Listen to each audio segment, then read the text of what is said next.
Sudah belum? Ya, oke, kita mulai. Ya, jadi minggu ini saya akan mulai dengan ada dua sih sebenarnya ya. Di sini saya mau ngambil atau bicara tentang sejarah sedikit tentang data science ya. Kalau tadi kita lihat gambaran umumnya gitu ya. Sebenarnya apa sih data science ini gitu. Ini lagi tumbuh ya di mana-mana ini, lagi marak lah ibaratnya. Jadi kalau Anda benar-benar bisa ambil kesempatan ini ya, Anda benar-benar berdalam gitu ya. Ya nanti Anda bisa dicari orang gitu ya. Seperti itu ya. Oke, bahkan Bank Indonesia juga pakai itu ya. Teknologi data science pasti ya. Oke, kita mulai aja. Di sini pakai bahasa Inggris, saya tetap pertahankan bahasa Inggrisnya ya, walaupun Anda nanti bisa lihat bahasa Indonesianya. Jadi saya sudah up ini di LMS, jadi silakan Anda bisa buka pakai Android Anda, smartphone Anda gitu ya. Jadi pengalaman saya ngajar, kalau nggak dikasih sedikit teorinya atau pengantarnya kok kayaknya ada yang hilang gitu ya.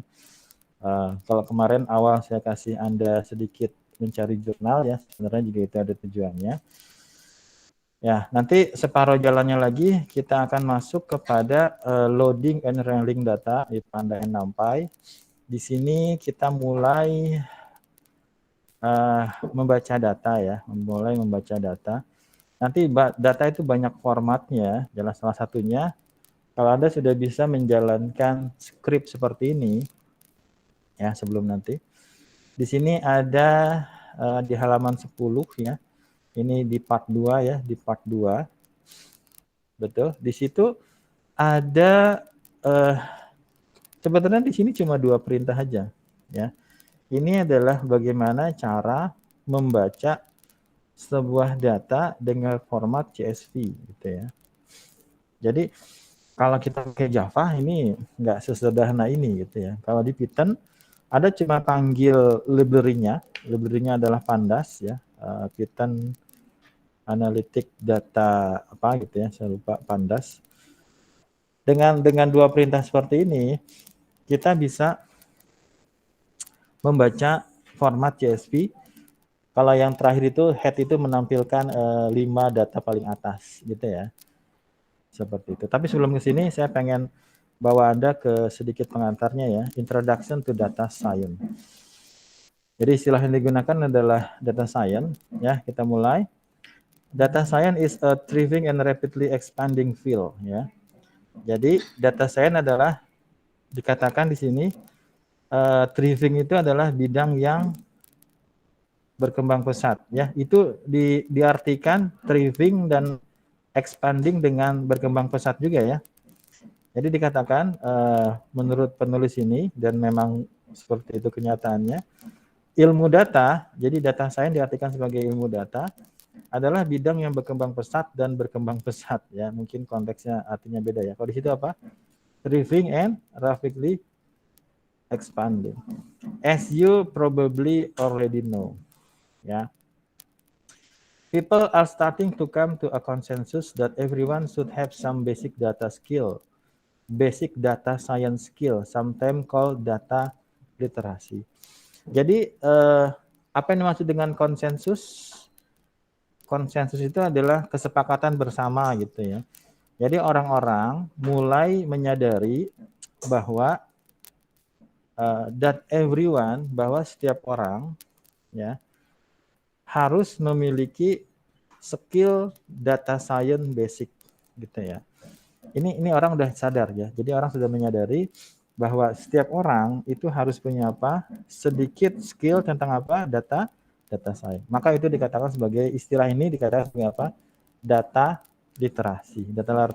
Data literasi ibaratnya adalah sekarang orang menyadari bahwa setiap orang harus apa? Memiliki skill ya mendasar ya, basic skill ya. Basic data skill. Oke ya. Ya, kalau Anda mau lihat bahasa Indonesianya silahkan. Orang-orang mulai mencapai konsensus bahwa setiap orang harus memiliki beberapa keterampilan ilmu data dasar ya. Kadang-kadang ini disebut sebagai literasi data. Jadi sekarang itu ibaratnya bukan orang bicara tentang informasi lagi, ya. Orang balik lagi bicara tentang data. Orang sudah menyadari bahwa sekarang itu data ada di mana-mana, ya, dengan apa namanya teknologi internet gitu ya. Kemudian kita punya komputer yang cepat gitu ya. Maka sekarang kita bisa mengumpulkan data dengan ukuran yang sangat-sangat besar gitu ya. Oke. Sehingga orang menyadari bahwa oh, kita ini harus ngerti sedikit tentang data science ya. Sudah sampai situ levelnya. This book is intended to get you up to speed with the basic of data science using the most popular programming language for doing data science today, yaitu Python. Ya, buku ini dimaksudkan untuk membantu Anda memahami dasar-dasar data science menggunakan bahasa pemrograman paling populer untuk melakukan data science ya. Jadi ketika orang bicara tentang data science, maka mereka melihat Python ya. Jadi kenal Pak Hanafri enggak? Kenal Pak Hanafri enggak? Pak Hanafri yang lagi S3 di Taiwan. Nah, jadi ketika Pak Hanafri lagi S3 di Taiwan, ketemu sama teman saya yang lagi juga S3 di Taiwan, tapi semesternya udah atas. Saya tanya tuh sama teman saya yang lagi S3, di sono belajarnya pakai apa? Data science-nya. Jawabannya pakai apa? Pakai Python. Ya, di Taiwan itu pokoknya di mana-mana sekarang pakai Python. Nanti kita lihat kenapa Python itu bisa berkembang pesat gitu ya. Ya. Oke. Sampai sini oke ya. Jadi buku ini digunakan, dimaksudkan untuk apa? Membantu Anda untuk memahami dasar-dasar ilmu data atau data science. Yang tadi saya liatin tuh daftar isinya, itu saya bilang bisa saya bilang lengkap gitu ya. Selama ini saya belajar data science dari beberapa referensi gitu ya. Ada semua di situ. Bahkan tadi AutoML itu the latest teknologi juga ada, Gridsearch juga ada gitu ya. Mungkin di sini nggak bahas tentang deep learning lah ya secara detail ya. Tapi kalau data science secara overall saya lihat bagus lah gitu ya. Ibaratnya ya komplit lah gitu ya. Menurut saya ya, tapi jangan percaya sama saya juga ya. Oke, di sini apa? In this chapter we will cover dalam bab ini, dalam bab pertama ini kita akan membahas the history of data science ya. Jadi hari ini saya cuma bahas yang nomor 1 doang ya. Kemudian the top tools and skill used in data science and why these are used. Specialized within and related to data science, best practices for managing a data science project. Jadi buku ini akan membahas tentang sejarah data science, the top tool, alat dan jadi kalau kita bicara tool ya. Jadi kalau kita bicara misalnya bahasa pemrogramannya apa gitu ya. Oke, kemudian kalau di sini yang digunakan istilahnya adalah tool gitu ya, tools ya. Kalau kita bisa tool berarti sebenarnya lebih mudahnya dia nggak ngoding dari nol ya, dia sudah ada. Cuma nanti masalahnya adalah kalau kita pakai Orange ya, tampilannya itu sudah GUI ya. Tampilannya apa? Graphical User Interface. Kita tinggal klik aja, kemudian selesai ya. Tapi sebenarnya di Orange sendiri kita bisa masukin Python juga bisa gitu ya. Nomor 2 tadi apa? The top tools and skill used in data science. Jadi nanti kita belajar tentang toolnya, kemudian keterampilan-keterampilan apa saja yang digunakan di data science. Ini nggak saya bahas hari ini, mungkin minggu depan gitu ya. Why nomor 3-nya apa? Specialize within and related to data science. Jadi spesialisasi apa yang terlibat dalam data science. Yang terakhir apa? Best practice. Nah, ini yang saya suka ya. Best practice for managing a data science project gitu ya. Ya, jadi ibaratnya ketika Anda selesai mata kuliah ini, levelnya nggak level S1 gitu ya. Anda mau diadu sama anak S2 juga mau bisa gitu ya. Percaya nggak? Nggak, jangan ya. Nggak ya. Kayaknya sih nggak sampai juga ya. Ya 1,5 lah. Gitu ya. Apa aja tadi tujuannya? The history of data science. Kemudian apa? Top tools and skill used in data science. Yang ketiga apa? Specialized within and related to data science. Tapi yang saya bahas hari ini hanya yang nomor 1-nya. Nanti yang sisanya bisa kita cicil di minggu yang berbeda. Ya, oke, kita masuk kepada Data science is used in a variety of way ya. Jadi data science digunakan dalam berbagai cara. Some data science focus on analytic side of things ya. Beberapa ilmuwan data science fokus pada sisi analitiknya ya, analitik. Jadi yang digunakan bukan analisis ya, yang digunakan adalah analitik. Sedikit saya bahas tentang itu. Ada perbedaan dari data analisis dengan data analitik ya, data analytics gitu ya. Kalau data analisis dia hanya menjelaskan data yang sudah lampau ya, yang sudah lampau. Jadi kalau data analisis dia hanya past data gitu ya. Jadi dia hanya menjelaskan data-data yang sudah terjadi.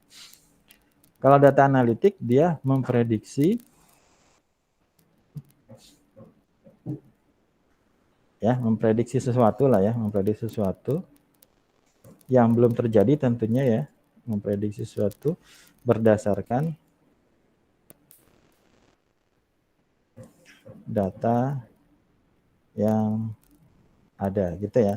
Jadi kalau kita bicara data analisis, kita punya data, kita kumpulkan data, kemudian kita jelaskan dalam grafik, dalam tabel, kemudian dalam dashboard ya, kemudian dalam report ya, itu namanya data analisis. Laporan tahunan, laporan mingguan, laporan 3 bulanan kita tampilkan gimana grafiknya, gimana apa perkembangannya, itu namanya data analisis. Tapi kalau data analitik, data-data tadi kita gunakan untuk memprediksi ya, kita prediksi misalnya trennya gimana nih 3 bulan ke depan, COVID ini bakal turun apa enggak.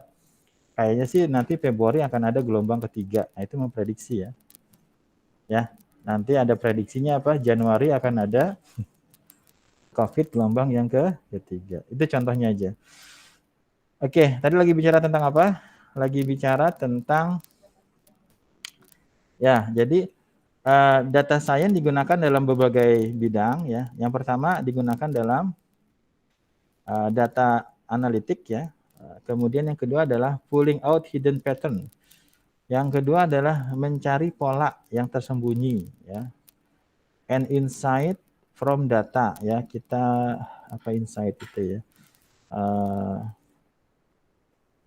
Dan communicating this result with visualization and statistic. Ya, ini poin-poinnya sebenarnya di sini.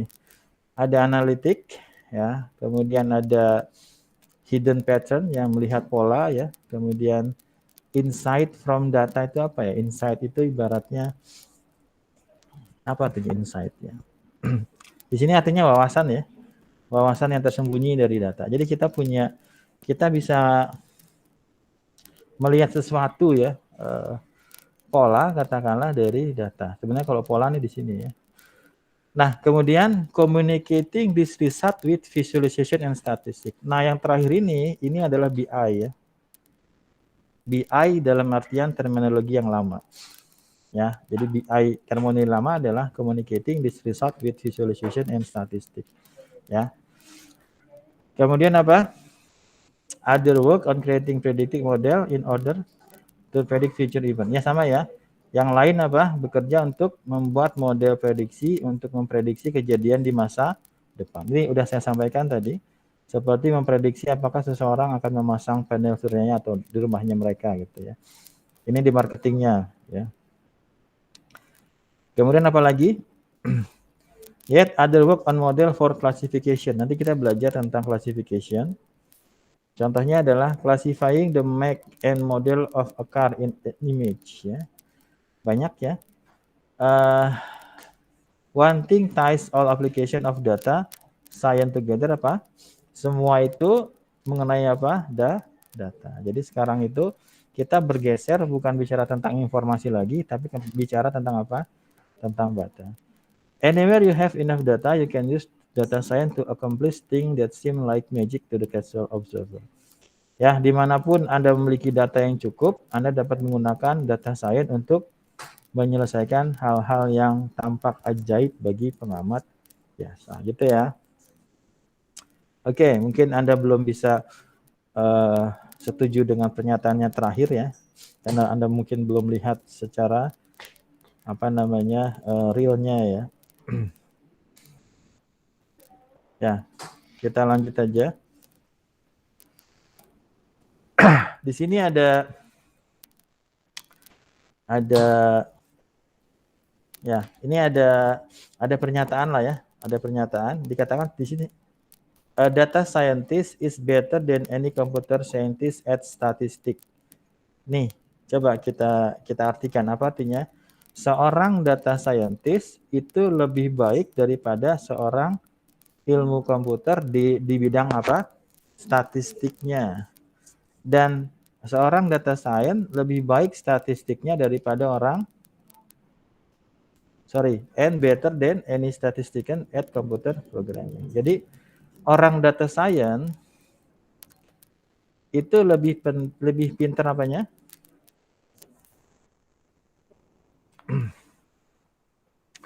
Lebih pintar apa? Nih sebentar, saya detailkan di sini. Ya, saya detailkan di sini. Jadi ada orang komputer, ada orang apa lagi? Ada orang statistik, ada orang apa? Ada orang data science. Nah, orang data science itu apa? Lebih pintar statistiknya dari orang komputer. Betul? Betul apa enggak? Apa?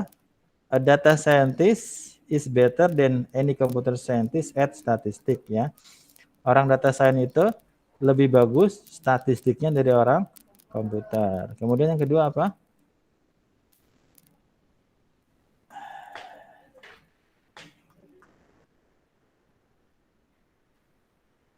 Coba kita lihat bahasa Indonesianya. Seorang data scientist lebih baik daripada ilmuwan komputer manapun dalam statistik, dan lebih baik daripada ahli statistik maupun dalam pemrograman komputer. Maksudnya apa? Orang data science itu ya pintar komputer dan juga pintar statistik. Anda dapat nggak mata kuliah statistik? Bisa saya tes statistiknya? Siapa dosennya dulu? Ya, itu Bu Sri itu S1-nya S1 statistik ya. Oke, sudah ya. Ya, jadi orang komputer itu lebih pintar statistiknya daripada orang komputer, lebih pintar komputernya dari orang statistik. Maksudnya apa? Orang statistik itu pintar komputer dan juga pintar statistik. Bisa dipahami? Nah, sebenarnya kalau saya pengen bikin Anda ngerti semua, waktunya harusnya agak panjang gitu ya. Kalau cuma 1 semester, ibaratnya kok kayaknya agak kurang gitu ya. Ya, nanti kita lihatlah. Nanti kalau ada bagian yang sejauh ini masih ngerti-ngerti aja kan ya? Belum pusing-pusing amat kan ya? Oke, emang belum ya, belum waktunya ya. Ya, kemudian di sini data science menggabungkan pemrograman komputer dengan statistik ya, dan beberapa bahkan menyebut ilmu data statistik terapan. Ya, sebaliknya beberapa ahli statistik menganggap ilmu data hanyalah statistik. Jadi, ya oke, saya kasih quote di sini. Saya punya teman, dia itu memang orang statistik ya, basicnya adalah statistik. Ibaratnya ngambil S1-nya. Kalau kita kan S1 kita bukan statistik, tapi apa? Computer science ya. Bilangnya apa? Computer science. S1-nya computer science. Nah, teman saya ini S1-nya statistik, S2-nya statistik gitu ya. S3-nya juga statistik. Nah, biasanya orang-orang statistik ini mereka akan menggunakan bahasa pemrograman namanya R. Namanya apa? R. Namanya apa? R. Nah, Anda tahu namanya Jupyter enggak? Jupyter Notebook. Jupyter Notebook itu ternyata singkatan dari 3 bahasa pemrograman. Ju-nya adalah Julia, P-nya adalah Python, R-nya apa? R gitu. Jadi Jupyter itu sebenarnya singkatan dari Julia, Python sama R. Julia itu siapa? Bahasa pemrograman lainnya. Banyak bahasa pemrograman yang lain. Ya, jadi kalau orang-orang statistik mereka menganggap data science itu punya mereka. Nggak salah juga sih gitu ya. Nggak salah juga. Ya. Jadi Data science itu diklaim sama orang statistik dan juga diklaim sama orang computer science, ya. Oke. Nah, kalau orang-orang statistik, mereka pendekatannya dari statistik tuh, ya. Kayak Terima bias, naive bias, decision tree itu ada statistiknya, itu ada probabilitasnya, ya. Jadi mereka biasanya menggunakan tools namanya apa, atau bahasa pemrograman namanya apa? R, namanya adalah R, ya. Bahasanya R. Ini seperti ini ya. Sorry bukan ini. Ini ya. Oke. Jadi data science combine computer programming dan statistik ya. Jadi data science itu mengkombinasikan ilmu komputer dengan statistik. Sebenarnya nggak itu doang. Kalau Anda mau tahu, nggak cuma statistik ya. Dia juga menggabungkan kalkulus ya. Dia juga menggabungkan aljabar linear ya. Dan juga dia menjabar tentang statistik. Jadi sebenarnya di algoritma-algoritma yang nanti kita bahas, kita akan bahas sebenarnya kita menggunakan algoritma atau metode-metode yang ada di mana? Di kalkulus sama di aljabar linear. Ini lebih kepada metriknya ya. Ini lebih kepada metriknya. Ini nanti lebih kepada ada turunannya ya, ada derivatifnya, kemudian ada error macam-macam. Tapi nanti saya tidak pada level sedetail orang ketika belajar misalnya gimana ya, kedalamannya itu cukup Anda paham aja. Tidak detail banget gitu ya. Oke. Enggak saya detailkan Anda paham sampai ini turunannya seperti ini ya, ini errornya seperti ini ya. Enggak, di kelas ini enggak saya detailkan seperti itu, tapi Anda cukup paham saja dan Anda bisa menggunakan skripnya. Oke, deal? Kalau enggak, ini kita butuh mata kuliah yang lain gitu ya. Anda dapat kalkulus enggak? Oh, dapat kalkulus. Limit fungsi gitu. Integral. Oh, berarti enggak salah ya. Dulu juga saya ikut bikin kurikulum juga. Dapat aljabar linear. Dapat statistik. Ya, bagus lah. Berarti benar ya. Masih di jalan yang benar kita ya. Masih di jalan yang benar. Tapi mungkin nanti dosen memberikannya kedalamannya seperti apa ya. Kesulitannya lebih detail apa enggak. Oke, apa tadi data science menggabungkan antara apa? Ilmu komputer dan statistik dan ada kalkulusnya, ada juga aljabar linearnya. Nah, ini ya. And some even call data science apply statistik ya, menggunakan statistik terapan. Nah, di situ conversely some statistician, jadi orang-orang statistik menganggap data science adalah statistik saja. Jadi jangan aneh kalau nanti Anda baca-baca itu referensinya orang-orang statistik. Karena memang awalnya orang statistik gitu ya, awalnya orang statistik. Oke, so while we might say data science date back to the root of statistics, ya. Jadi sementara kita dapat mengatakan bahwa ilmu data berasal dari akar statistik. Saya setuju itu. Ilmu data science akarnya dari mana? Statistik, tapi dalam perkembangannya di situ orang-orang matematika, orang-orang komputer science juga terlibat. Kalau akarnya memang statistik, memang saya setuju. Basicnya ini adalah statistik ya, tapi nanti dengan Python ya, salah satunya dengan R ya, dengan bahasa pemrograman yang lain itu diaku bukan hanya orang statistik, tapi juga orang-orang komputer science. Jadi jangan aneh, data science itu banyak yang ngaku gitu ya. Ya, seperti ilmu komputer diaku di MIPA misalnya, diaku di teknik elektro, atau juga dia bisa berdiri sendiri. Setuju ya? Anda bisa baca ini pelan-pelan. Kita lanjut aja. Apa tadi di sini poinnya? Poinnya adalah data science adalah gabungan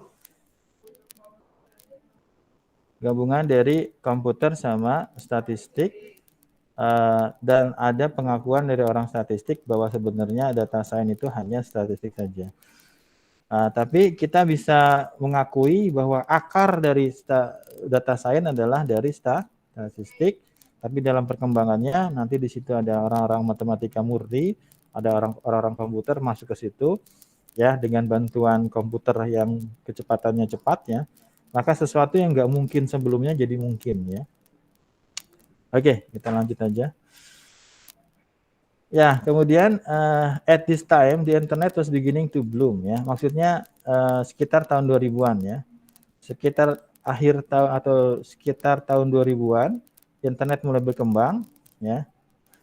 Dan dengan berkembang ini pernah saya sampaikan tadi ya. Pada saat ini internet mulai berkembang, maksudnya sekitar tahun 2000 ya. Jadi sekitar tahun 2000 internet mulai berkembang dan mulai muncul big data. Apa? Big data. Nanti semester depan Anda dapat mata kuliah namanya Big Data Analytics ya. Kalau kita punya perusahaan seperti Facebook gitu ya, kita punya perusahaan seperti Google gitu ya, kita punya perusahaan seperti Instagram yang setiap harinya Anda upload foto ke situ, kira-kira itu data apa bukan? Itu data. Yang Anda pasang status di sisi itu data apa bukan? Data. Kita bisa narik juga ya, nanti saya lihatin bagaimana narik data dari internet gitu ya.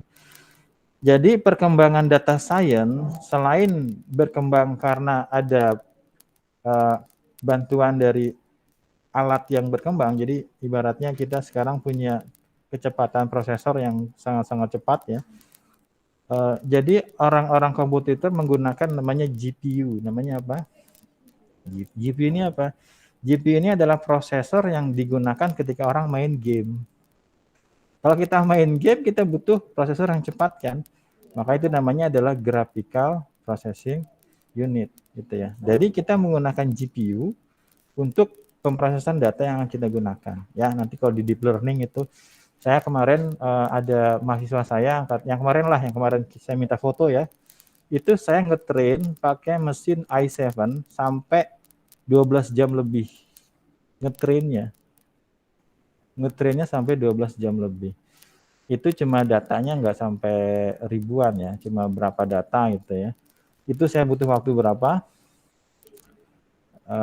Hampir 15 jam lah gitu ya. Dan itu sekarang jadi mungkin gitu ya. Kalau zaman dulu nggak teknologinya, prosesornya nggak secepat ini ya. Jadi data science berkembang. Awalnya orang statistik saya setuju, kemudian orang-orang matematika, orang-orang komputer ikut di situ ya. Matematika murni ya. Statistik itu sebenarnya matematika juga. Kemudian apalagi bantuan teknologi prosesor yang semakin cepat. Dan berikutnya apa? Bantuan dari atau berkembangnya internet. Jadi sehingga data banyak sekali bisa kita dapatkan di internet. Maka konsep big data muncul ya. Tapi big data nggak saya bahas semester ini, kita bahas semester depan ya. Oke, kita lanjut aja. Nah, ini ada timeline ya. Di sini ada tahun-tahun penting yang bicara tentang data science. Kita lihat coba, ini sejarah ya. Ini adalah sejarah dari data science. Mulai di tahun berapa di situ? Tahun 62 ya, 62 ya. Jadi tahun 62 siapa itu namanya John Tukey Wright, dia menulis artikel katakanlah judulnya apa? The Future of Data Analysis. Dia menggunakannya bukan istilahnya data science, tapi apa? Data analysis. Dan itu bukan data analytic juga ya. Where he envisioned a new field for learning insight from data. Jadi tahun 62 ada orang namanya siapa? John Tukey, dia nulis artikel yang judulnya tentang apa? Masa depan dari data analisis. Jadi dia sudah mulai bisa melihat, memprediksi apa namanya? Akan ada sebuah disiplin ilmu baru gitu ya, new field. Akan ada disiplin ilmu baru yang didapatkan karena kita mempelajari dari data. Jadi data itu bisa bicara loh gitu ya. Kita bisa melihat, mendapatkan wawasan, memprediksi sesuatu dari data. Tahun berapa itu? Tahun 62. Siapa? John Tukey menulis The Future of Data Analysis, di mana dia membayangkan bidang baru untuk mempelajari wawasan dari data ya. Tahun 62 ada orang yang sudah sampai situ. Tahun 77 siapa lagi di sini? Masih John Tukey ya. Dia mengeluarkan buku, bukunya apa? Exploratory Data Analysis. Jadi istilah ini akan kita gunakan nanti, ada satu bab tadi ya. Jadi ini sebenarnya sudah muncul tahun berapa? 77 ya. Bukunya apa? Exploratory Data Analysis. Apa artinya? Analisis data eksplorasi yang merupakan bagian penting dari ilmu data science. Jadi Anda pasti ketemu dengan eksplorasi data analis ya. Nanti kita lihat. Sebenarnya namanya detailnya bukan itulah ya. Kita lanjut ya. Nah, tahun berapa di sini? Tahun 1991, ini dia orangnya, siapa namanya? Guido van Rossum mempublish bahasa pemrograman namanya Python ya. Namanya apa? Python. Python ini terinspirasi dari apa? Python itu bukan nama Python ini bukan nama ular ya. Bukan, nah denger nggak? Python itu adalah nama grup lawak ya. Ah, benar serius. Namanya ini saya liatin ya. Namanya ya. Oke, ya harusnya kita break ya. Python Monty Python. Ini dia nih. Monty Python namanya. Ya, jadi nama si Python itu si siapa tadi yang bikinnya tadi itu? Guido van Rossum ya. Jadi Guido van Rossum itu dia itu suka nonton grup lawak namanya Monty Python. Ya, misalnya sekarang siapa di Indonesia grup lawak yang masih lucu? Masih ada nggak grup ini? Yang nggak ada. Ya, zaman dulu banyak ya. Nah, ibaratnya ini Sri Mulatnya lah ya, Sri Mulatnya Belanda lah ya. Guido itu orang Belanda ya. Sebentar kita break ya. Jadi Python itu sebenarnya bukan nama ular ya, anaconda gitu. Maksudnya Pythonnya ya. Dia bukan nama. Jadi yang bikin siapa tadi? Guido van Rossum. Jadi si Guido ini ya selain dia suka ngoding, dia juga nonton yang lucu-lucu gitu ya. Nah, karena dia suka nontonnya, maka bahasa pemrograman yang dia bikin, dia bilang namanya apa? Python. Jadi Python itu bukan nama ular ya. Python adalah grup lawak gitu ya. Nah, jadi tahun 1991 ya baru muncul Python. Tapi nanti Python ini secara cepat akan digunakan di data science gitu ya. Karena sebenarnya ada pembahasan tersendiri lah. Tapi ini ibaratnya coba kita lihat. Ya, Guido van Rossum menerbitkan bahasa pemrograman Python untuk pertama kali yang kemudian menjadi bahasa data science teratas yang digunakan pada saat penulisan ya. Jadi Python itu jadi paling sering digunakan untuk data science. Ya, saya bahas terakhir kemudian kita break dulu. Kemudian ini yang saya bilang ya, tahun 1993 ada bahasa apa? Ada bahasa namanya R ya, the R programming ya.